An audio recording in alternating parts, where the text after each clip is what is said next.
지난 주 중에 그 예언 사역을 하는 미국의 어느 목사님이요, 나오셔서 어느 프로에 나오셔가지고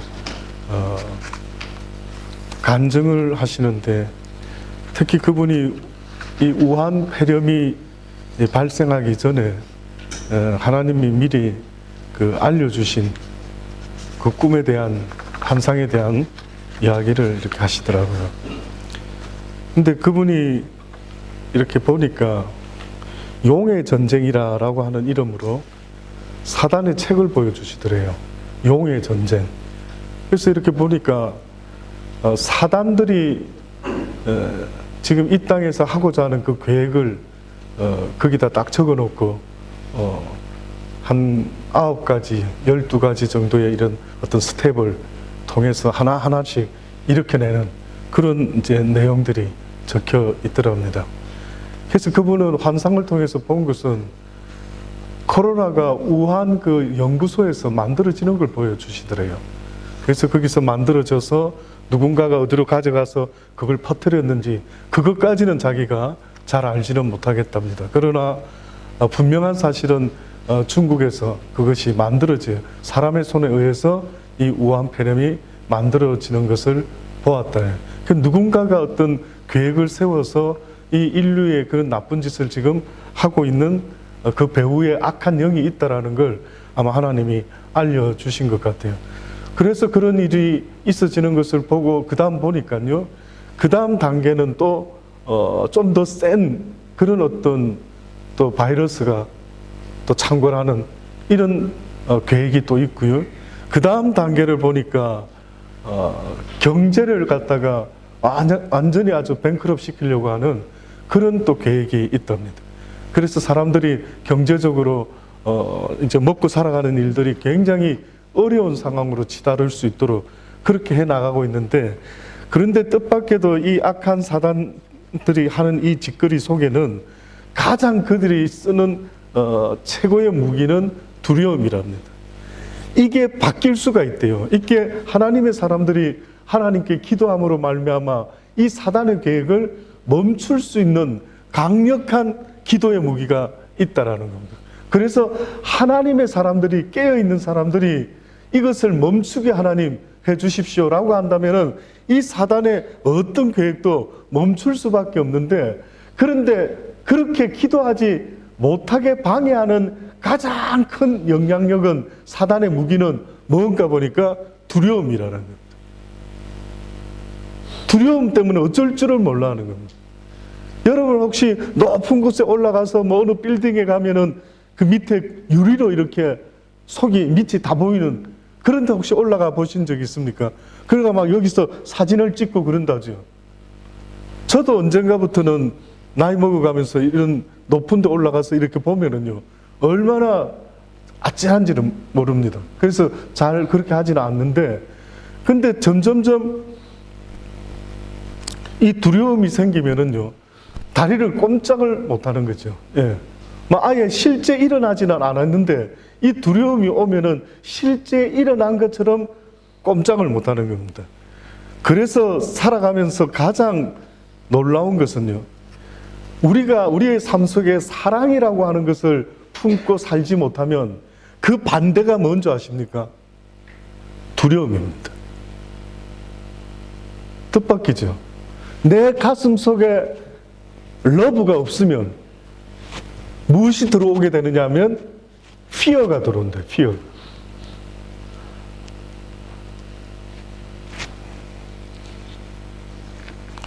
그래서 우리가 어떤 대인 공포증, 광장 공포증, 고소 공포증, 뭐 질환 공포증, 죽음 공포증, 뭐 온갖 공포증의 그 질환이 있는데, 이 모든 것들이 바로 두려움 때문에 만들어지는 겁니다.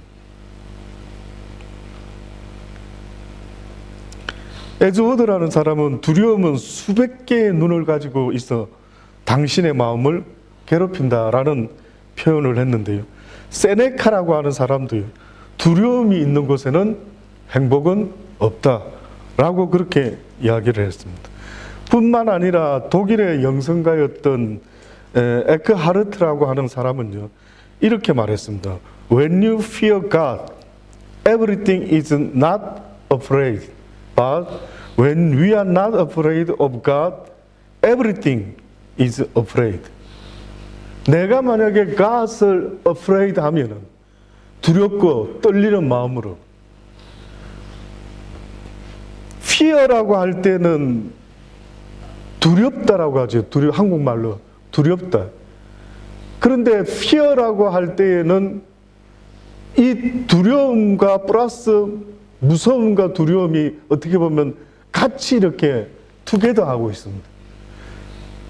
그런데 afraid라고 하는 이 영어는 처음에 무서웠는데 이 무서움이 한 단계 더 발전을 하니까 두려움이 되었다는 거예요. 그런데 하나님에 대해서는 성경은 뭐라고 가르치느냐면 하나님을 fear해라는 거예요.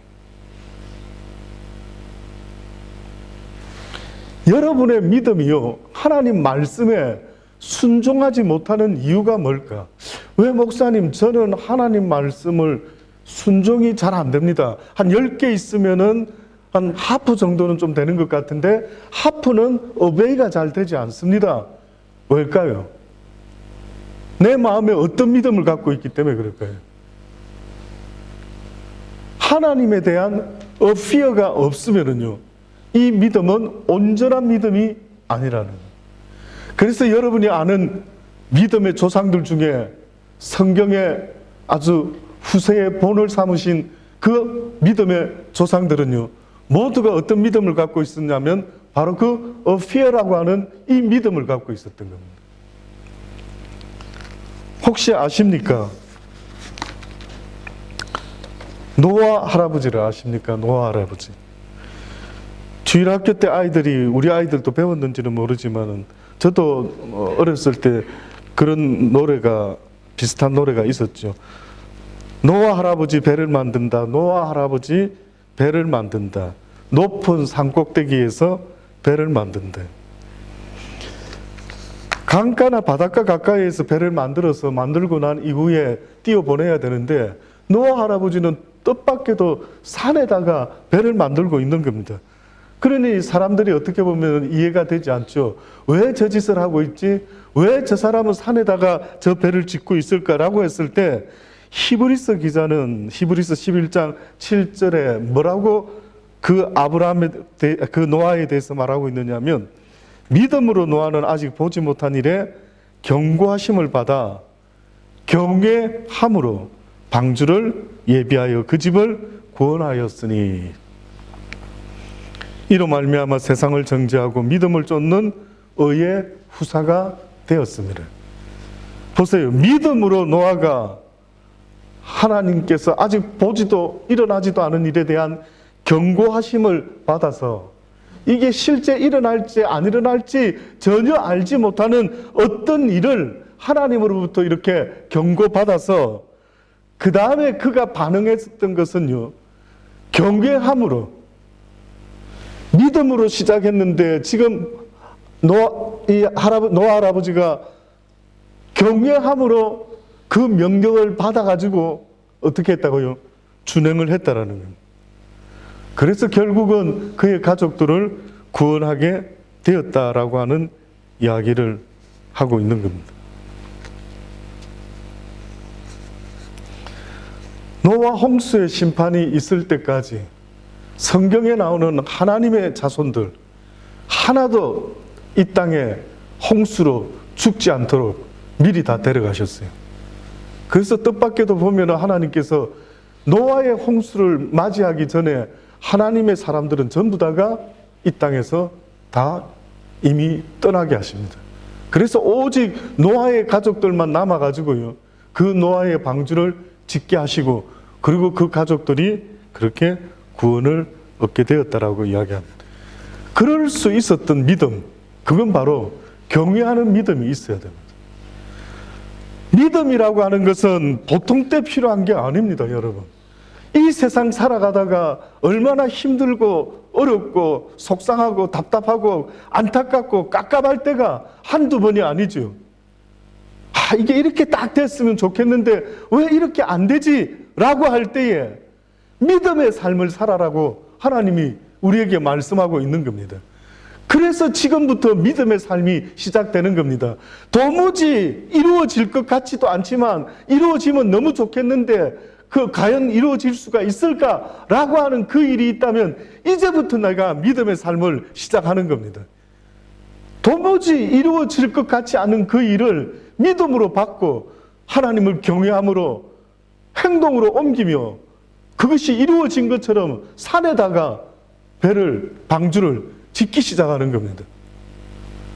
여러분은 믿음의 생활을 뭘 배우고 있습니까?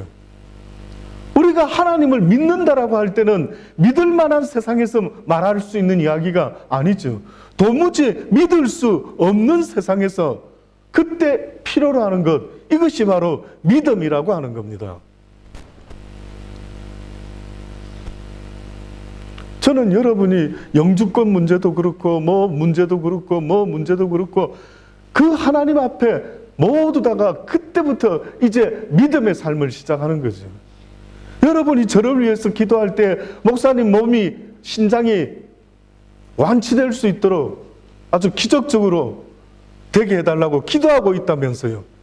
이제 믿음의 삶이 시작되는 거죠. 드디어 내가 믿음의 삶을 살고 있는 거예요. 그러니 하나님은 우리에게 믿음의 삶을 하나님 앞에 가는 날까지 살 수 있도록 계속해서 또 믿음의 삶을 주시고 또 믿음의 삶을 주시고 또 믿음이 아니면 살아갈 수 없는 환경과 숙제를 우리에게 주는 것 아니겠습니까? 그래서 하나님은 담대하라, 강하라, 용사들아, 일어나라 이렇게 말하는 겁니다. 저도 그런 게 좀 약한 점이 있지 않는가 하는 생각도 해요. 어느 때는. 그래서 스스로에게 좀 더 강하자, 좀 더 외치자, 좀 더 소리 높여서 여리고 성을 넘어뜨렸던 것처럼 그냥 돌다가 넘어질 수도 있는데 마지막에 어떻게 하라고 했습니까? 여리고 성을 향해서 와 하고 소리 질러라고 하지 않습니까? 소리 질러라는 거예요.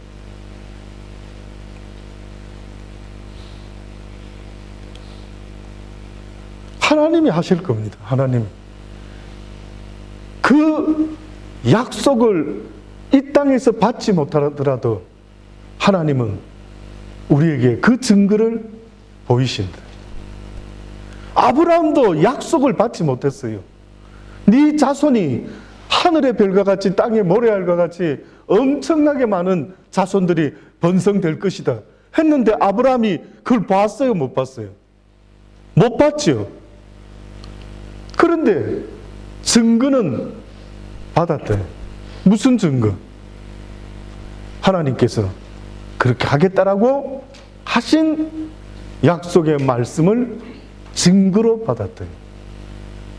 세상의 증거가 어떻게 그게 증거가 될 수 있습니까, 목사님?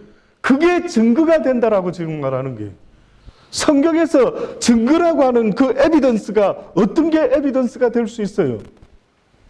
서류 있습니다. 영수증 있습니다. 리시트 있습니다. 이것이 될 수가 있겠죠. 그런데 지금 아브라함이 우리에게 말하는 것은 가시 말씀하지 않았습니까? 그게 보증수표 아닙니까?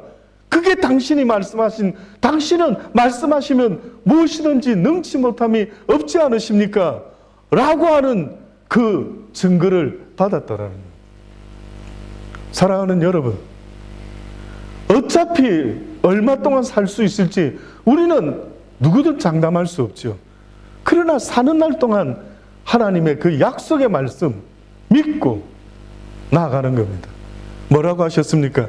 내가 원하는 것은 너희들에게 시험이 아니다. 내가 원하는 것은 너희들에게 가난이 아니다. 내가 원하는 것은 너희들이 병들고 죽어가는 것 아니다라고 그렇게 말씀하는 겁니다.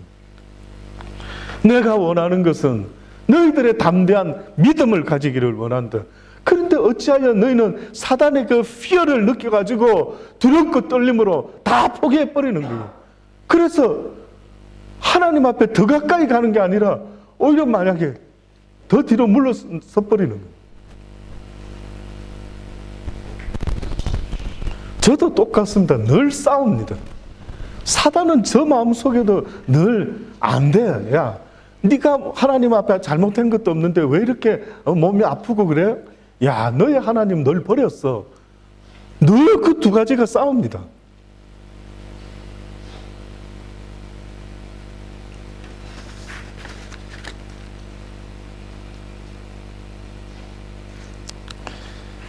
살아가면서 이 두려움을 이길 수 있는 유일한 무기가 있다면은 우리 크리스찬들에게는 바로 여호와 하나님, 그분 자체가 바로 우리의 무기인 것입니다.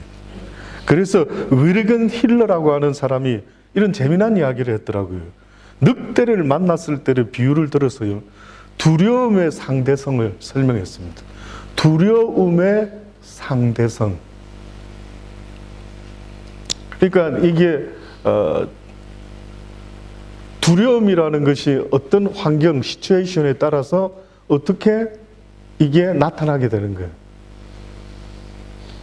두려움이 같은 건데도 어느 때는 나타나는 것 같지만 어느 때는 그 두려움이 별로 안 나타나는 거예요.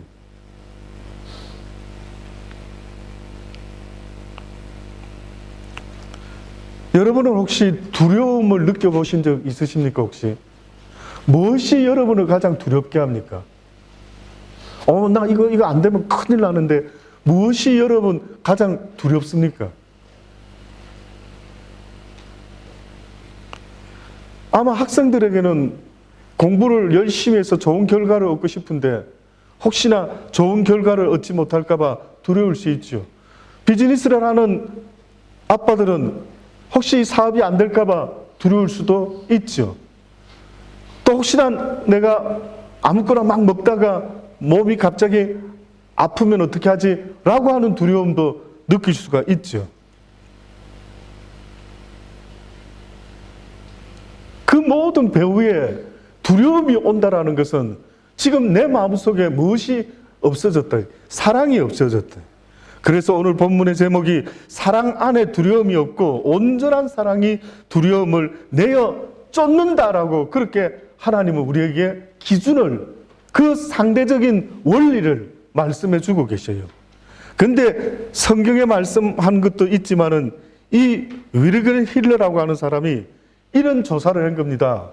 이걸 두려움의 상대성이라고 하는 이름으로 어떠한 것을 실험을 했는데, 그게 뭐냐면은 만약에 여러분도 똑같이 한번 지금 생각해 보세요. 이분이 지금 서칭을 할 때 어떤 예화를 들었느냐면, 어떤 포맷을 만들어 놓았느냐면, 어느 날 혼자서 산에서 길을 가는데 100m 앞에 아주 덩치 큰 늑대가 하고 이래 있는 겁니다. 늑대, 울프 아시죠? 혹시 또 목사님 한국말이 너무 어려워서 심히 염려스럽습니다만은 어쨌든 늑대가 100m 앞에서 또 있는 겁니다. 자, 이럴 때 여러분이 만약에 fear를 1에서 10까지를 뒀을 때 몇을 느낄 수 있을까요? 시연아, 늑대가 나타났어. 가장 무서운 게 10이고 가장 안 무서운 게 1이야. 그 시연이는 몇 정도 될 것 같아? 혼자 가고 있는데 10. 솔직하네 우리 시연이는. 근데 시연아, 만약에 옆에 아빠가 있어, 혹시 좀 변수가 있을까? 소용없습니까? 아빠도. 시연아, 아빠하고 옆에, 혼자 아니고 아빠가 옆에 딱 있었어. 대답은 안 하는 것 보니 뭐가 좀 말하기, 오로 줄었어. 야, 아빠의 파워 놀랍죠? 시연이로 하여금 그 두려움에서 5를 다운을 빡 시켜버렸어요. 그렇죠? 만약에 여러분도 한번 상상해 보세요. 10까지인데 혹시 내 손에 칼이나 창이나 무기가 있다면은 한 10에서 한 몇 쯤 될까요? 없을 때보다는 좀 한 9나 8이나 7 조금 줄어들죠. 신기하죠. 그런데다가 만약에 옆에 친구도 같이 무기를 들고 한두 친구가 같이 있다. 그러면 좀 더 두려움이 더 떨어집니다. 뿐만 아니라 만약에 여차하면은 도망갈 수 있는 자동차가 뒤에 딱 대기하고 있다. 그러면 어떨까요? 더 떨어지죠. 신기하지 않습니까? 분명히 상황은 바뀌지 않았는데 단지 내가 이 어려움을 이길 수 있는 힘과 무기가 있다라고 할 때에는 우리 시온이 말한 것처럼 아빠만 있어도 늑대를 이기지도 못하는 아빠만 있어도 반이나 줄어드는 거예요. 그 마음에. 그래서 우리가 이런 속담이 있지 않습니까? 호랑이에게 물려가도 정신만 차리면 산다. 어느 날 호랑이가 사냥감을 찾다가 토끼를 보았어요. 그래서 호랑이가 저 맛있는 토끼가 나왔구나. 가 잡아먹어야지. 그 토끼를 잡아먹으러 팍 뛰어가지고 한 입에 그냥 팍 물어버렸습니다. 그랬더니만 세상에 이런 토끼가 있다면 진짜 대단하죠. 토끼가 호랑이한테 물려가지고 하는 말, 이 자식이 누구를 건드려요? 이거 나 자식아! 하고 토끼가 막 호랑이한테 소리를 지른 거예요. 여러분, 호랑이 놀랬을까요? 안 놀랬을까요? 놀랬겠죠, 호랑이가. 저라도 이런 상황을 상상을 조금만 해보면은요. 아니, 웬 토끼 이 조그만한 게 이제까지 그런 일이 없었어요. 이제까지 호랑이 삶 속에 자기는 토끼를 잡아서 먹어버렸지. 토끼가 물려가지고 야 누구를 이 자식아 건드려 이건 나 자식아 하고 소리 지르는 토끼는 본 적이 없었어요. 근데 그 토끼가 소리를 질러버린 거예요. 그랬더니만 호랑이가 너무나 깜짝 놀래가지고요 물고 있던 토끼를 그냥 놔버렸답니다. 그러면서 토끼가 도망가면서 한마디 더 합니다. 너 앞으로 조심해! 이러고 토끼가 도망간 거예요. 그랬더니만 이 사자가 막 어쨌든 가면서 너무 처음 겪는 경험을 해서 긴가민가 했습니다. 근데 드디어 다음날 보니까 또 토끼가 하나 있는 거예요. 옳지, 오늘은 잡아먹어야지. 또 물었습니다. 그랬더니만 이 토끼가 혹시 뭐라고 했을 것 같습니까? 또 그랬습니다. 이 토끼가, 이 자식아, 어제 그 토끼가 내야! 라고 이렇게 이야기를 하는 거예요. 그러니까 이 호랑이 또 깜짝 놀라서 놓아줬답니다. 그 다음날 진짜 확인해가지고 어제 그런 거 아니지 하고 이제 다른 토끼를 드디어 덥석 물었습니다. 그랬더니만 그 토끼가 뭐라고 말했을 것 같습니다. 이 이야기가 별거 아닌 것 같지만은 한번 두려움을 느끼기 시작한 호랑이가 어떤 식으로까지 갈 수 있을까라는 것을 이야기를 하는 거예요. 만약에 그 세 번째 토끼를 또 잡았는데 설마 얘는 확실히 아니지 하고 물었는데 이 토끼가 이렇게 말을 하는 겁니다. 야, 이 자식아, 너 소문 다 났어. 이렇게 이야기를 했더라는 거예요. 그랬더니만 호랑이가 또 놔주고 그 토끼는 도망갔다라는 거예요. 소문 났다라는 거예요. 두려워하니까 소문이 나는 거예요. 저는 이 이야기를 들으면서 무슨 생각이 났냐면 아마 이 악한 사단 마귀 원수도 이 짓을 하고 있지 않는 거예요. 우리를 갖다가 막 우는 사자와 같이 두루 돌아다니면서 삼킬 자를 찾는다. 우는 사자와 같이 아직 물고 이런 것도 아니죠. 찾고 다니는 거죠. 그래서 있으면은 하면서 무섭게 어떤 짓을 하려는지는 모르지만은 그러나 하나님의 사람들은 이 영의 세상을 알기 때문에 그 악한 사단 원수 마귀에게 내 이놈 내가 예수 그리스도 이름으로 명하노니 썩 물러가라라고 그렇게 외치도록 우리는 배우지 않았습니까?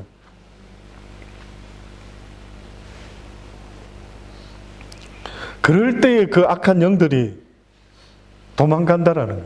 아무런 힘이 없다라는 것.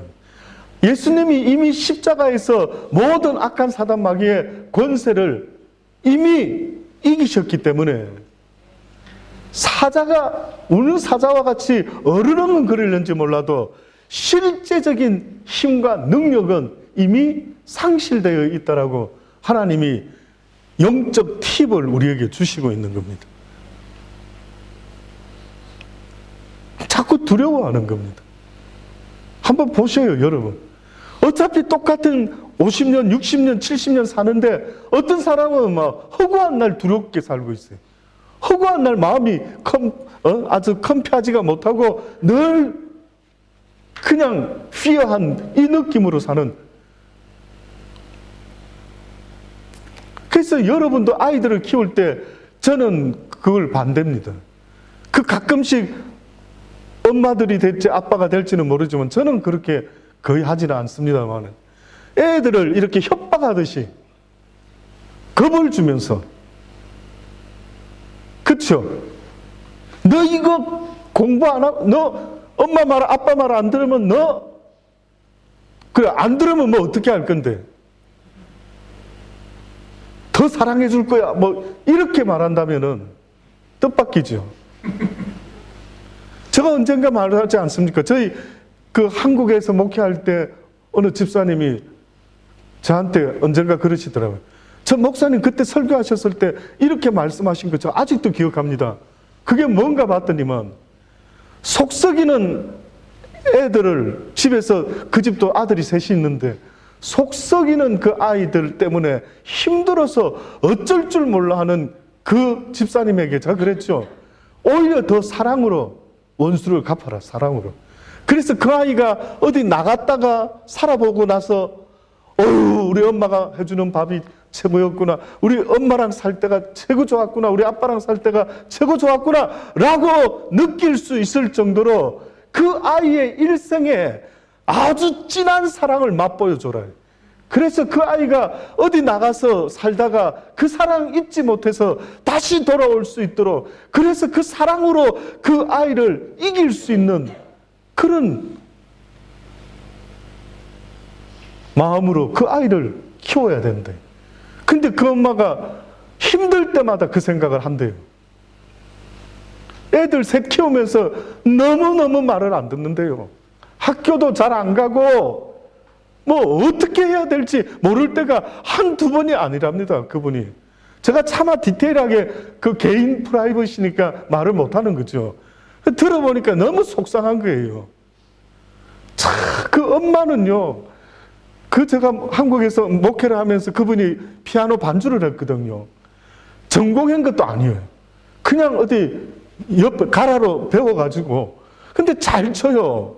막 뭐 얼마나 긴 시간 동안 반주를 미리 와서 하고 또 막 예배 마치고 기도할 때 또 반주 막 열정적으로 하면서 또 막 하는, 저 피아노 반주를 그렇게 전공한 사람도 아닌 사람이 열정적으로 치는 거는 처음 봤어요. 그분이. 그저 하나님이 아니면 안 되길래 날마다 하나님 앞에서 피아노를 섬긴다고 그렇게 피아노 치면서 기도하는 분 진짜 쉽지 않더라고요. 기도를 합니다. 피아노 치다 보면 보통 반주하다 보면 또 교회에서 뭐 하다 보면 그냥 적당한 위치에서 이렇게 하는데 그분은 막 기도 시간 빠지지 않고 나도 기도해야 된대. 그 기도는 해야 되는데 피아노는 또 쳐야 되겠고. 그러니 그분은 그 모습이요. 피아노를 치는데 이 피아노가 기도의 선율이 되어가지고 막 눈 감고 기도하면서 피아노를 쳐요. 참 잊혀지지 않는 분입니다. 근데 그렇게 엄마는 애를 쓰고 노력하는데 그 세 아들들이 그렇게 말을 안 들어가지고 어찌할 바를 몰라 하는 거예요. 근데 그분이 너무 감사한 거는 그때마다 목사님 그때 하신 말씀이 기억이 난다고. 그래서 사랑으로 원수 갚아야지. 이래서 두고 보자 이놈들. 엄마가 이 원수를 기어코 갚고야 말겠다. 이런 마음으로 더 잘해주고 또 잘해주고 잘해준답니다. 언젠가 너희가 세상에 나가서 살아보면 알 날이 올 것이래. 이게 바로 사랑으로 원수 갚는 것 아닙니까? 하나님이 우리가 아직 죄인 되었을 때에 십자가에서 우리를 위하여 그의 온 생명을 피 흘려 죽어주셨다라고 그렇게 우리에게 말씀하신 겁니다. 전혀 이해하지 못할 때, 전혀 내가 해달라 한 것도 아닐 때, 그때에 하나님께서 예수 그리스도를 통하여 우리에 대한 그의 사랑을 이렇게 확증해 보여주셨다라고 그렇게 성경이 말씀하고 있는 겁니다. 이것이 바로 지금 오늘 이 시간에 하나님이 우리에게 말씀하는 그 사랑인 겁니다. 사랑 안에는 두려움이 없다라는 거예요. 너희가 내 사랑 안에 있을 때 그것은 바로 온전한 사랑이래. 그 온전한 사랑은 두려움을 내어 쫓게 되어 있고, 그렇지 못한 사랑은 온전한 사랑이 아니다. 성경 인류 태초에 이 두려워하는 마음이 나옵니다. 두려움의 단어를 성경책에 쳐보면은 가장 먼저 나오는 것이 바로 이 창세기 3장입니다. 여기에 첫 번째로 두려움이라는 단어가 나오는데, 그들이 날이 서늘할 때에 동산에 거니시는 여호와 하나님의 음성을 듣고 아담과 그 아내가 여호와 하나님의 낯을 피하여 동산 나무 사이에 숨은지라. 여호와 하나님이 아담을 부르십니다. 그에게 내가 어디 있느냐?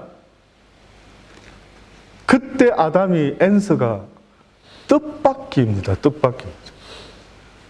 하나님은 내가 어디 있느냐라고 했더니 이 아담이 이렇게 앤서합니다. 내가 동산에서 하나님의 소리를 듣고 내가 벗었으므로 두려워하여 숨었나이다. 이거 맞습니까? 이 말이? 이 말이 맞는 말입니까? 내가 벗었으므로 두려워하여 숨었나이다. 누가 너의 벗었음을 내게 고하였느냐? 하나님도 어이가 없어요. 그 누구도 아담에게 너 벌거벗고 지금 사는 거야, 너 벌거벗고 있어, 이렇게 말해준 사람이 아무도 없었어요. 사단도 그런 말 한 적이 없습니다. 사단은 눈이 밝아져서 네가 하나님처럼 될 것이야 라는 말은 했었지만은 네가 벌거벗고 있는 것을 보게 될 것이야 라고 말한 적은 없어요. 그런데 뜻밖에도 아담이요, 선악과를 따먹고 나서 변화가 일어났는데, 어떤 변화가 일어났느냐 하면 하나님의 온전한 사랑이 그에게서 사라지고 그 온전한 사랑에 배신하여 선악과를 따먹었을 때 그에게 일어난 일은 전혀 그 반대의 마음이었던 거예요. 그는 벌거벗고 있는 것이 중요한 게 아니라 하나님의 온전한 사랑이, 그 외투가 나를 둘러치고 있는지 없는지가 더 중요했던 건데, 그 사랑의 외투를 벗어 던지고 나니까 무엇이 보이기 시작하냐면 그의 약함이 보이기 시작한 겁니다. 벌거벗고 있는 그것이 그의 약함이었던 것 같아요. 그러니 그가 무슨 이야기를 합니까? 내가 벌거벗었으므로 두려워했다. 아마 자기가 사자같이 먹같이 아주 강인한 파워풀한 것이 뭔가 자기 몸에서 느껴지는 그 무엇인가가 있었는 줄 알았는지 모르지만 그게 아니었던 겁니다. 자기의 약함을 보았던 거예요. 두려웠던 거예요.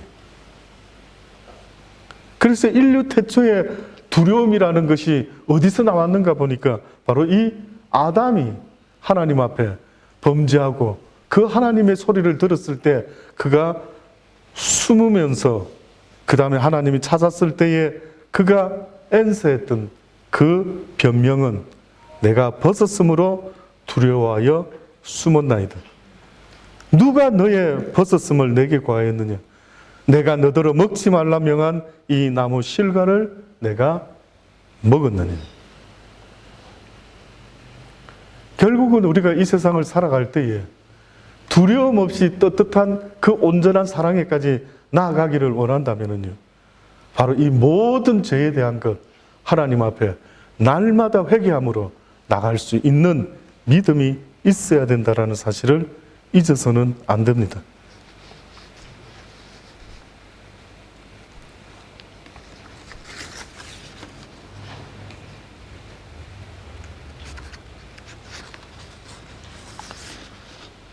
성경에서 이런 믿음 이야기가 계속 나옵니다.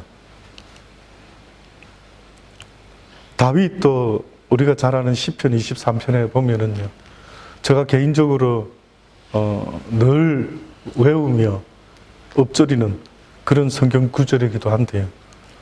내가 사망의 엄침한 골짜기를 다닐지라도 해를 두려워하지 않을 것은 주께서 나와 함께 하심이라. 주의 지팡이와 막대기가 나를 안위하시나이다.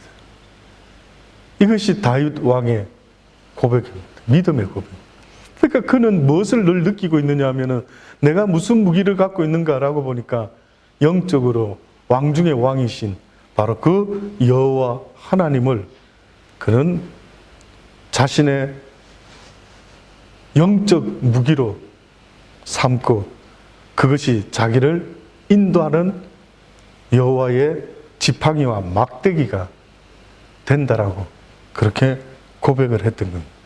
그래서 우리가 아는 것처럼 다윗이 골리앗과 전쟁할 때에 싸울 때 물맷돌만 가지고도 그 골리앗을 맞춰서 넘어뜨리지 않습니까? 너는 칼과 단창으로 내게 나올지 모르지만 나는 만군의 여호와의 이름으로 내게 나아간다. 이것이 저와 여러분이요 갖고 있어야 되는 믿음의 무기다라는 사실을 잊어서는 안 됩니다. 여러분의 무기는 힘이 없어요. 여러분은 힘이 없어요. 누가 여러분의 이름으로 말하면 아무 일도 일어나지 않습니다. 그러나 여러분이 예수 그리스도의 이름으로 명할 때 그 악하고 더러운 사단마귀 원수는요 물러갈 수밖에 없는 겁니다. 그래서 그 이름을 주신 거예요. 그래서 그 이름을 가지고 우리에게 말씀하신 것입니다. 이제는 너희가 자녀의 권세를 얻었으니. 그 자녀의 권세라는 것은 바로 그것입니다. 내가 예수 그리스도의 이름으로 명하노니 이 악하고 더러운 사단마귀 원수야 우리 집안에서 우리 모든 가족들을 날마다 괴롭히고 날마다 해서는 안 되는 것들을 하게 하고 너무 많이 놀게 만들고 너무 많은 일들을 안 좋은 일들을 만들어내는 이 악한 영들아 내가 예수 그리스도의 이름으로 명하노니 썩 물러가라라고 외치라는 거예요.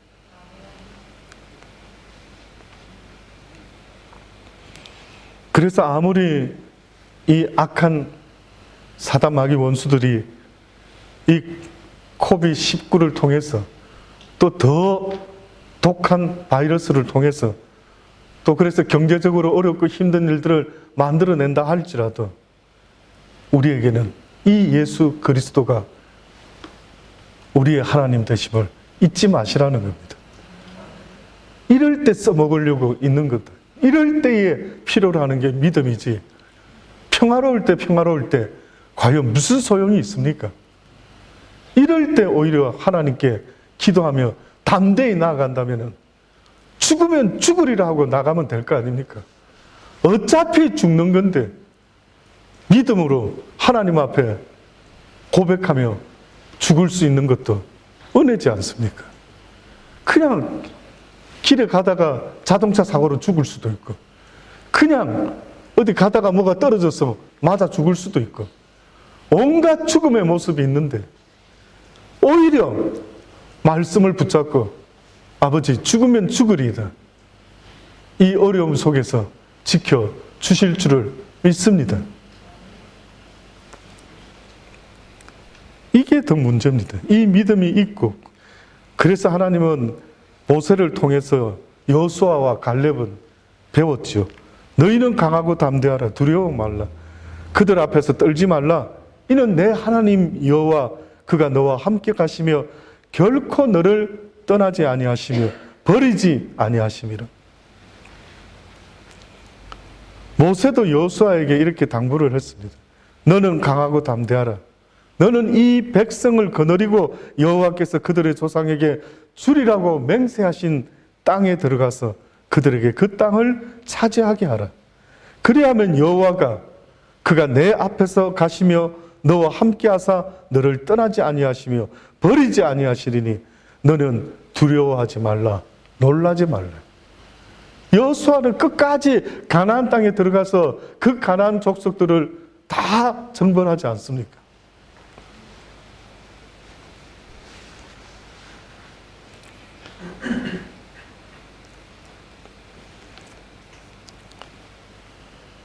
이스라엘 백성들이 가나안 땅에서 이제 가나안 땅에 드디어 도착해서 이제 쑥 들어가기만 하면 되는 그때의 정탐꾼을 보내죠.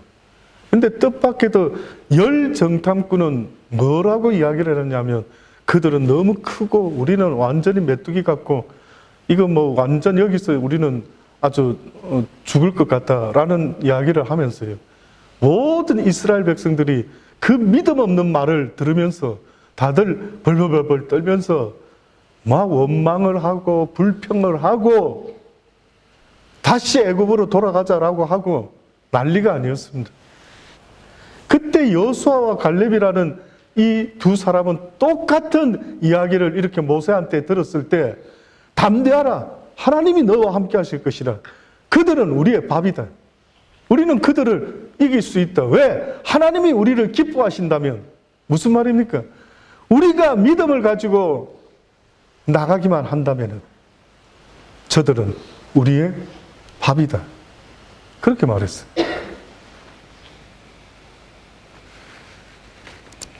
끝으로 저는 개인적으로 너무너무 좋아하는 이 다윗의 고백을 여러분에게 들려드리고요. 이 고백이 이 다윗의 고백뿐만 아니라 저와 여러분의 고백이 되었으면 좋겠습니다. 그리고 계시록 21장 8절에는 분명히 말씀하셨죠. 두려워하는 자들과 믿지 아니하는 자들과 흉악한 자들과 살인자들과 행음자들과 술객들과 우상 숭배자들과 모든 거짓말하는 자들은 불과 유황으로 타는 못에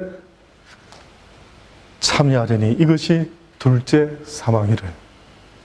뜻밖에도 첫 번째로 나와 있는 그 사람이 두려워하는 자라고 이렇게 나와 있어요. 믿음의 반대입니다. 온전한 사랑의 반대입니다.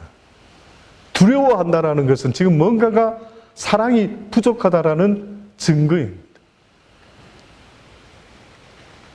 그래서 저는 여러분이 다윗과 같은 이런 고백을 할 수 있으면 좋겠습니다. 다윗의 고백 다는 아니고요. 시편 27장에 있는 다윗의 고백 반이 있습니다. 나중에 관심 있으신 분들은 끝까지 한 번 더 보시기를 바랍니다. 여호와는 나의 빛이요 나의 구원이시니 내가 누구를 두려워하리요. 여호와는 내 생명의 능력이시니 내가 누구를 무서워하리요. 나의 대적 나의 원수된 행악자가 내 살을 먹으려고 내게로 왔다가 실족하여 넘어졌도다. 군대가 나를 대적하여 진칠지라도 내 마음이 두렵지 아니하며 전쟁이 일어나 나를 치려 할지라도 내가 오히려 안연하리로다.